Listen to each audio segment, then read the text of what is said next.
Some weeks ago, Max Kellerman and I had a debate, and I was saying that the Warriors would get the #1 seed in the West. I'm on the record saying if Houston gets home court advantage, we're talking potentially a 7-game series in the conference finals, and Game 7 would be in Houston. But I was saying the Warriors, I believe, would get the #1 seed. The premise of my argument right now is that I still believe that there is no excuse for the Warriors not to go after the #1 seed and not to be able to get it.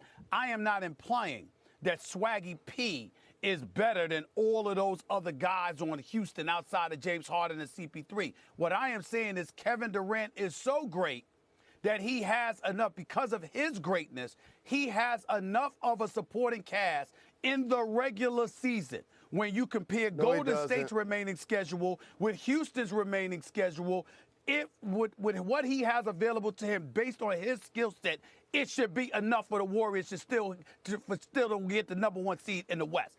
That's what I'm saying. That's not accurate, because Draymond Green is also dealing with a back injury or shoulder injury. He missed the previous game. So the bottom line is Kevin Durant is the reigning finals MVP. He is a champion. But guess what?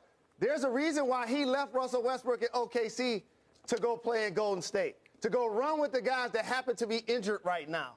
And if those guys aren't 100%, the Golden State Warriors won't win it this year. People aren't paying attention to something. Steph Curry's had 17 ankle injuries. 15 of them have caused him to miss games. He's missed over 70 games with ankle injuries. He may not be 100% come playoff time. It's happened before. Okay? It happened before. Klay Thompson. Absolutely. Klay Thompson has a right thumb injury. You know what hand he shoots with? His right. And take it from somebody that has a broken hand with a plate and 5 screws with a fractured metacarpal. People are going to be whacking at that thing. They're not going to allow it to get healthy. This means to me that the Golden State Warriors this morning are officially vulnerable. And this, I think they were vulnerable before. And when we debated this in the previous weeks, I brought up the fact that Houston has 2 primary ball handlers who can beat you off the dribble, are elite decision makers, shooters, finishers. They have 2 guys like that. And what that means is their whole supporting cast is elevated no matter who's playing the point, because sometimes they overlap. They got 48 minutes of elite point guard play, and sometimes you got them both on the floor at the same time, plenty of times. That's not the case for Golden State. So Golden State, if Steph is compromised in any way, that offense does not function the same way. Well, see, I'm smiling at Jalen Rose because, listen, man, you're not listening to me properly, my brother. You're talking about how Houston is officially legit because Golden State is officially formidable. I didn't sit up here and tell you that Golden State, what they would do.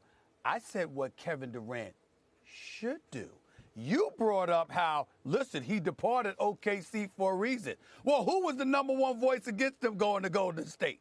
That would happen to be your boy. That would happen to be me. So what I'm saying to you is that I'm looking at Kevin Durant, his greatness, and I'm saying, what you gonna do? I understand that Steph Curry and all the injuries that he sustained with that ankle. I understand Klay Thompson and how they're going to be whacking at that right hand. If you were going against him, that's the first thing you would do. You'd be chopping along at that right. That's how you roll. I get it. By the way, I watched Fab 5 again, the documentary last night on 30 for 30. I watched it all again last night, too. I loved it. Go ahead, boy. Where were you watching it at? I'm in L.A. I was watching it. It's the truth. I was VIP watching establishment had a television on. I was watching it in my trailer while I was handling some business there. But the point that I'm trying to make to you, but you watched it in the trailer with the commercial. But the point that I'm trying to make to you is this: I'm telling you, Kevin Durant should.